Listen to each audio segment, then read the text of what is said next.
Welcome back to the deep dive. Today I want to start by asking you to perform a little mental exercise. I ain't that game. So I want you to picture a scientist, like a great scientist with capital letters. If you close your eyes and just summon that image, what do you see? Right. Well, usually it's a very specific archetype, right? You picture a sort of chaotic genius, maybe hair sticking up like Einstein, or maybe they're in a pristine white lab coat. Exactly. And almost always you picture them in some kind of hallowed institution, Oxford or Cambridge or Harvard, you know, walking through stone cloisters surrounded by peers who speak Latin and drink sherry. Yeah, that's exactly it. We associate scientific breakthrough with the establishment. We really do. We just assume that to rewrite the laws of the universe, you need access to the best libraries and the most expensive equipment, and, of course, the most exclusive networks. Right. But today we are opening a file that completely shatters that assumption. It really does. Yeah. Because we are looking at a figure who wasn't just outside the establishment. He was actively barred from it. He wasn't allowed in the building. We are talking about John Dalton. John Dalton. Now, most people listening probably know the name from high school chemistry, right? Dalton's Law. Atomic theory. Exactly. Oh.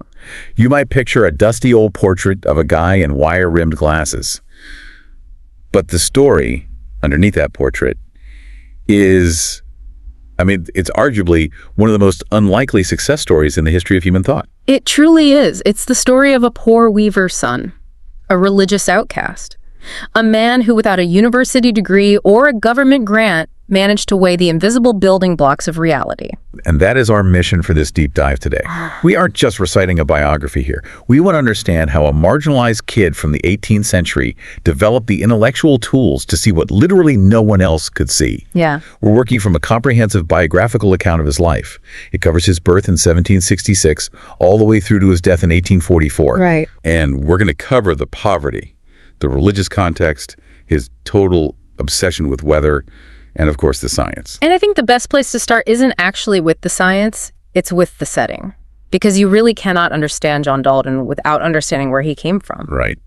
So let's drop the pin. We are in Eagles Field in Cumberland, England, and the date is September 6th, 1766. Now, Cumberland is way up in the far north of England, the Lake District. Beautiful area. It is today, yeah. Today we think of it as this beautiful tourist destination, right? Rolling hills and lakes and poetry, Wordsworth. Right.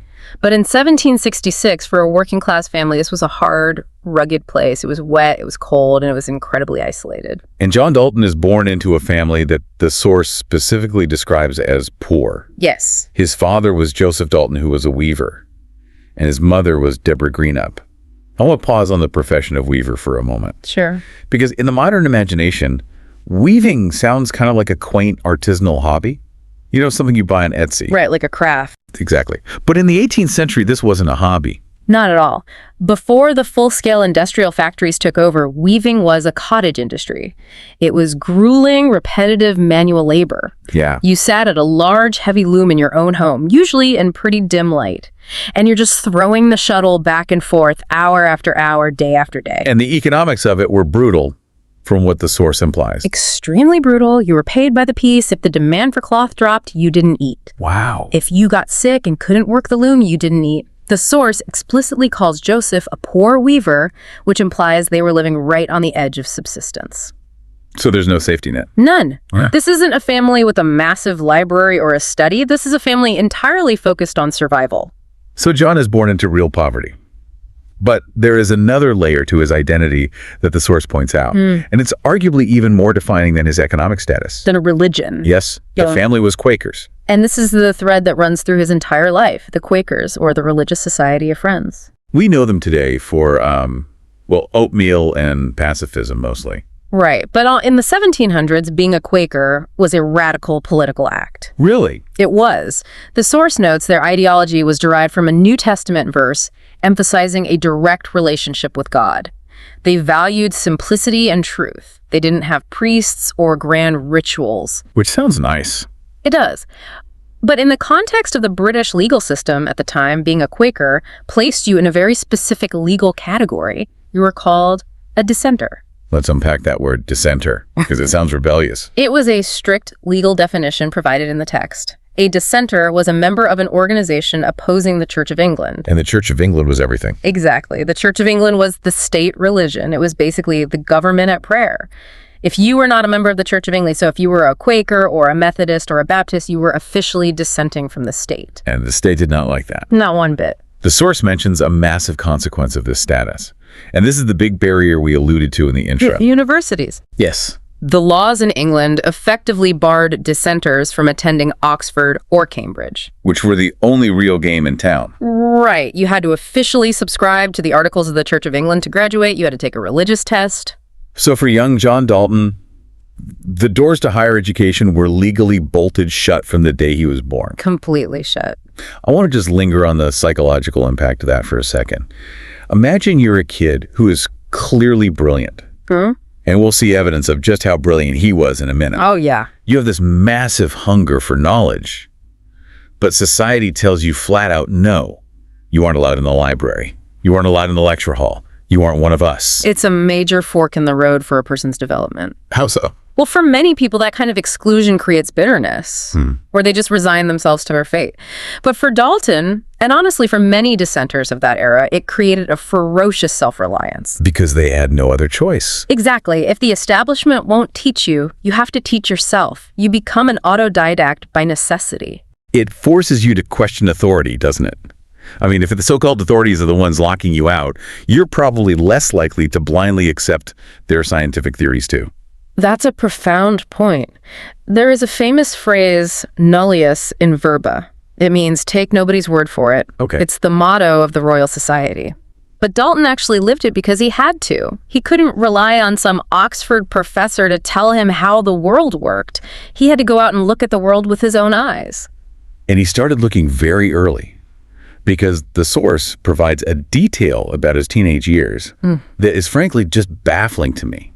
The school. Yes. It says that at age 15, he was already helping his older brother Jonathan run a Quaker school in Kendal, Cumbria. Yes, he was. 15. But think back to when you were 15. I was worrying about passing a math test.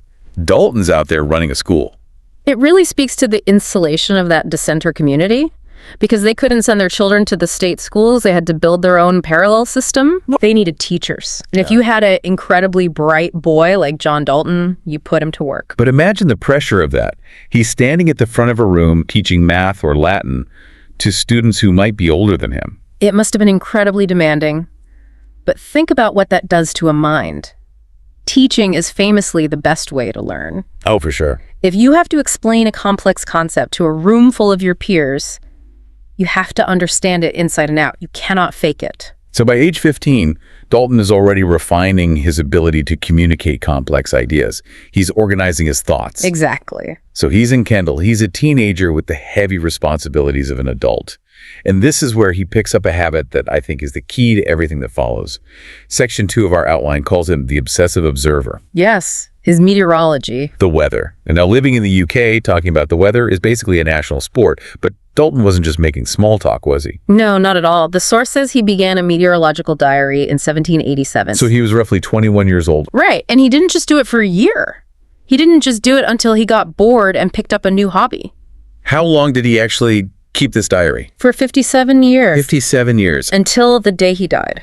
That is the source mentions the number of observations. It was over 20,000. More than 20,000, yes. I want to try to visualize this for the listener. Yeah. Because it's easy to just say 20,000 and move on. Yeah.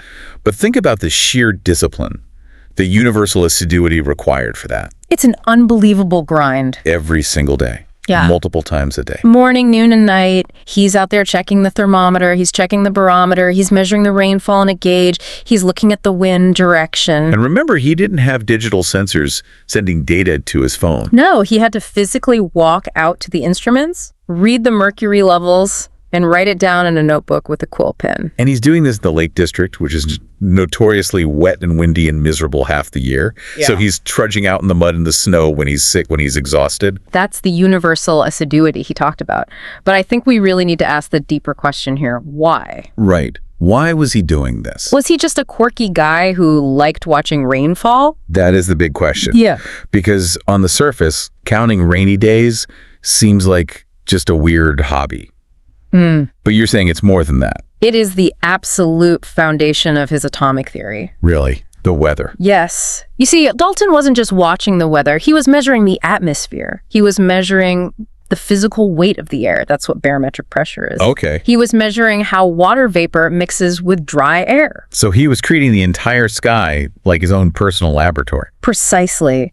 The atmosphere is a giant dynamic mixture of gases. If you stare at it for 57 years and you measure it 20,000 times, you start to notice the subtle patterns. You start to see the matrix, basically. Exactly. You start to ask foundational questions like, why does the pressure change today? How does water evaporate into the air without the air getting heavier?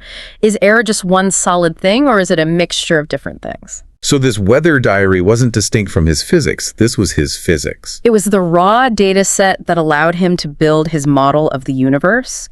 He actually published a book in 1793 called Meteorological Observations and Essays. The source note, that was his first book, right? Yes, his very first book of essays based on his own data. And in that book, you can already see his mind working differently. He's not just reporting that it rained on Tuesday. He's actively trying to find the underlying physical rules of why it rained. I love that so much. He's measuring the sky to eventually understand the microscopic atom. It's incredibly poetic. It is. It really shows how everything is connected if you look hard enough. So let's move the timeline forward a bit. We are in the early 1790s now. He's been teaching in Kendall. He's watching the clouds. He's filling up notebook after notebook. But he has ambition. He knows he's capable of more than just a small-town school. Yes. The source says around 1790, he actually planned to pursue law or medicine. He wanted to become a recognized professional.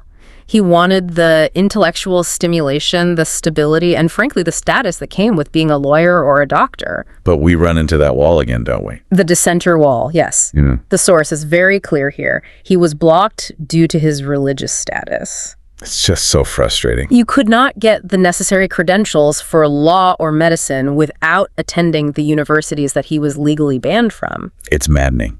Here is a man with a mind that comes along maybe once in a century, and society is telling him, sorry, you can't be a doctor because you go to the wrong church. It is deeply unfair. But again, we have to look at the unintended historical consequences of that unfairness. What do you mean? Well, if Dalton had been allowed to become a lawyer, he would have spent his life arguing property disputes in some local court. He wouldn't have been thinking about the atmosphere. He wouldn't have had the time to pursue his useless obsession with the weather. Oh, wow. So the rejection was actually a blessing in disguise. In hindsight, absolutely. Because he couldn't be a lawyer, he was forced to pivot. And in 1793, he made a move that changed everything. He moved to Manchester. He moved to Manchester. Now, we really need to set the scene here. Because Manchester in 1793 is not a quiet little country town. Not at all. This is the dawn of the Industrial Revolution.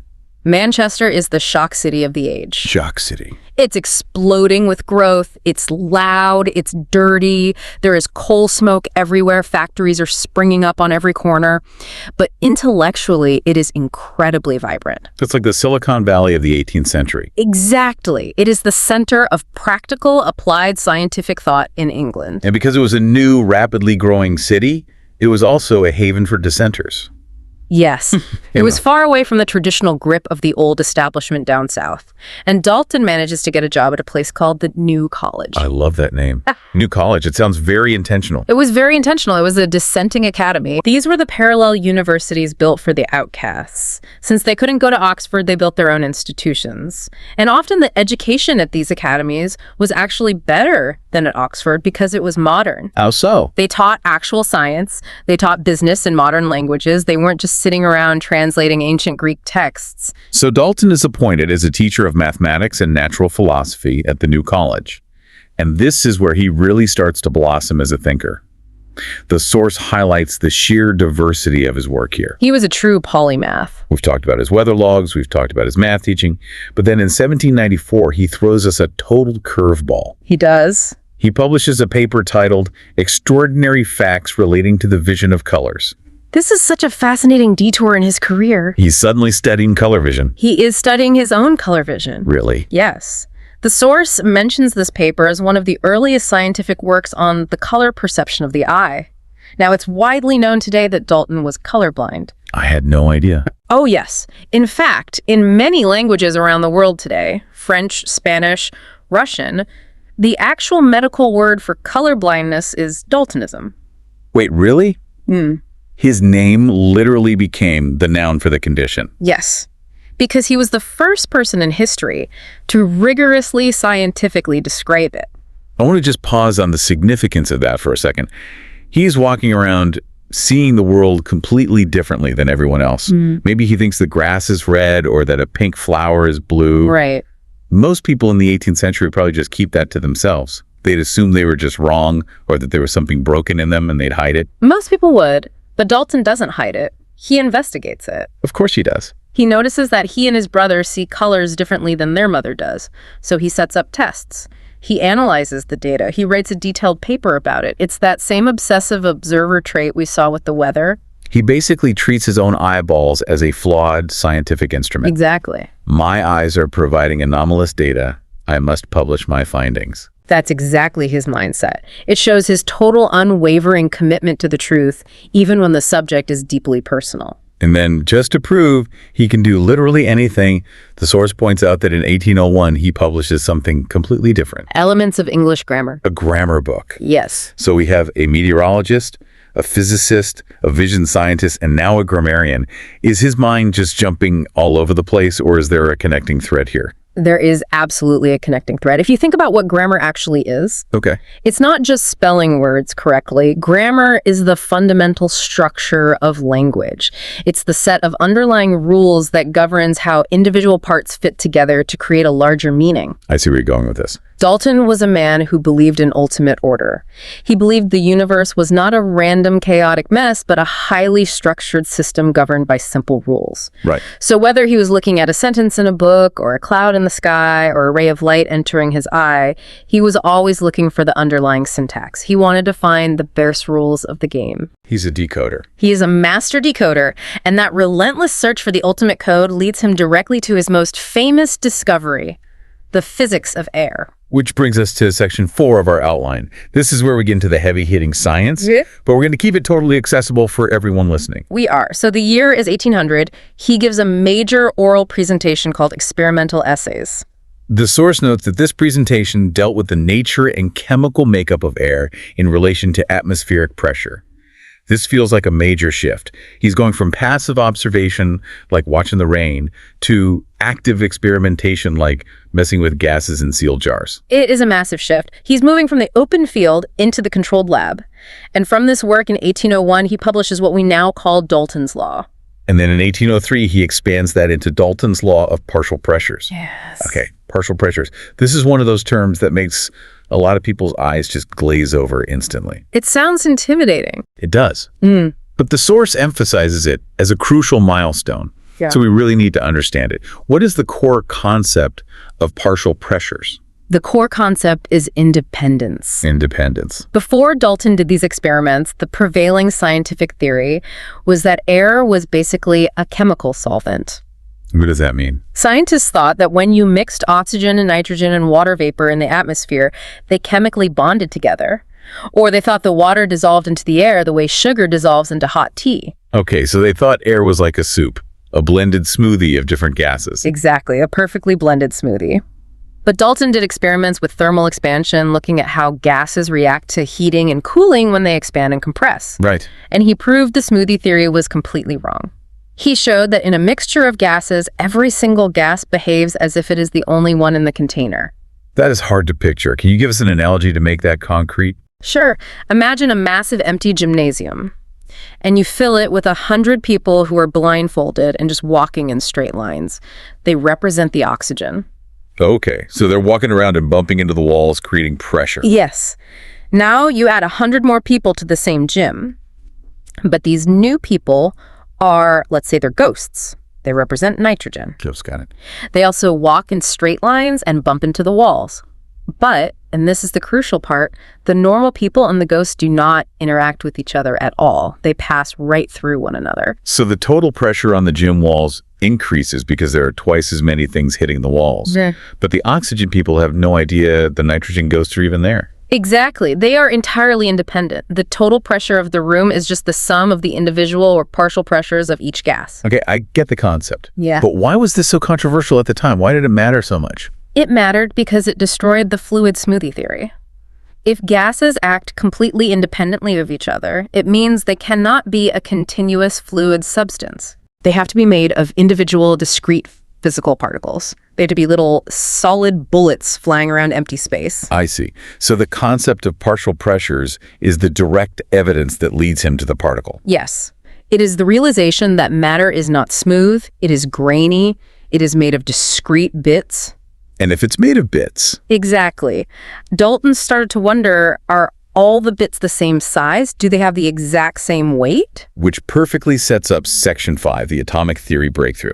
This is the exact moment scientific history changes forever. The year is 1803. He authors an article for the Manchester Literary and Philosophical Society.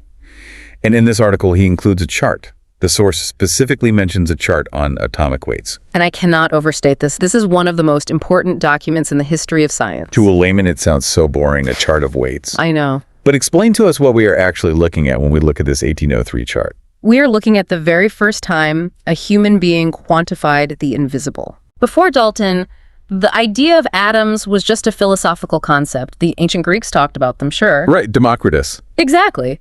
But they were just a neat idea. Nobody had ever measured one. Nobody knew what the practical physical difference was between an atom of gold and an atom of lead. They were just hypothetical tiny dots. Yes.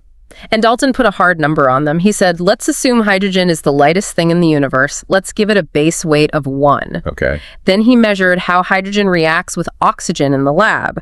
And he realized, wait a minute, oxygen is heavier. And it's always the specific mathematical amount heavier. So he assigned a relative weight to oxygen. Yes. And then nitrogen. And then carbon. He created the roster of the universe. He created the grandfather of the periodic table. He gave chemists a practical map. Suddenly, you weren't just an alchemist mixing mystery powders in a beaker and hoping it didn't explode. Right. You could calculate it. You could say, mathematically, I need exactly 1 atom of this and 2 atoms of that to make water. He turned chemistry from an intuitive art into a rigorous math problem. Precisely. And in 1810, he codified all of this in a massive appendix for his book called A New System of Chemical Philosophy. A new system. Yeah. That is a very bold title. It was a total revolution. He was proposing to the world that the entire physical universe, the stars, the earth, our bodies, is built out of these specific, weighable Lego blocks. I want to connect this back to his Quaker background for a minute. Yeah. Because we talked earlier about how Quakers deeply value simplicity. Yes, they do. And here is Dalton looking at the messy, chaotic, confusing world of chemistry and finding these incredibly simple whole numbers, ratios of 1 to 1 or 1 to 2. It's a very theological view of science in a way. He believed that God was a rational, elegant creator. Right. He believed that nature shouldn't be overly complicated. If you look at Dalton's original atomic diagrams in that book, they are beautiful in their stark simplicity. Just simple circles with dots, circles with straight lines. He stripped away all the noise and found the simple divine order underneath everything. Exactly. So by 1810, Dalton is a giant. He has rewritten the fundamental rules of matter. He is famous in Manchester. He's famous in London. He's famous in Paris. You would expect him to be living large at this point, maybe buying a massive country estate, getting a knighthood. You really would think so. But this is where the true character of the man shines through. Section 6 of our outline covers his personal life, and honestly, it is shockingly uneventful. It's almost boring. It really is. The source notes, he never married. No. He lived a very modest life. Extremely modest. He lived in a simple room in the Manchester Literary and Philosophical Society building for much of his adult life. He didn't have a grand manor house. And his social circle. The source says he socialized with a few friends from the Quaker group. That is basically it. On a Friday night, the most famous groundbreaking scientist in England is just sitting in a quiet room, drinking tea, and talking to a few Quaker friends. Probably talking about the weather. Oh, definitely talking about the weather. The pressure is dropping, friends. Exactly. But there's a really deep, profound humility there. He didn't see himself as a great man of history. He saw himself as a worker. Yes. There's a quote in the source that I think we just have to read. It's Dalton's own explanation for his incredible success. He was asked, essentially, how are you so smart? How did you do all this? And notice he didn't say, I have a genius-level IQ. No. He said, quote, if I've succeeded better than many who surround me, it has been chiefly, may I say, almost solely, from universal assiduity. Universal assiduity. It's such a wonderful old-fashioned phrase. Assiduity. Yeah. It essentially means diligence, constant close attention to what one is doing, sticking to the task no matter what. It's the 57 years of Weather Diaries in a nutshell. He is telling the world, I am not a magical genius. I just work harder than you. I looked closer and longer than you did. Do you buy that, though? Is it just false modesty? Because clearly the man was a genius. You don't just invent atomic theory out of thin air just by working hard. I think it's a mix. He definitely had a unique mind, a mind that could see clear patterns where everyone else just saw noise. But I also think he's completely right about the work ethic. Without the assiduity, the genius would have been totally wasted. Think about how many incredibly smart people give up when a problem gets really hard. Most of us do. Dalton didn't give up. He stared at the problem of the atmosphere for decades until it finally cracked open. It really challenges our modern romantic idea of the eureka moment. We love to think of science as this sudden flash of lightning, ideally while you're relaxing in the bathtub like Archimedes. Right, the sudden epiphany. But Dalton is saying no. The eureka moment is just the very last step of a brutal marathon. Exactly. It's the inevitable result of 20,000 small, tedious steps. So he lives this quiet, diligent, highly focused life. But eventually time catches up with everyone, even the man who measured atoms.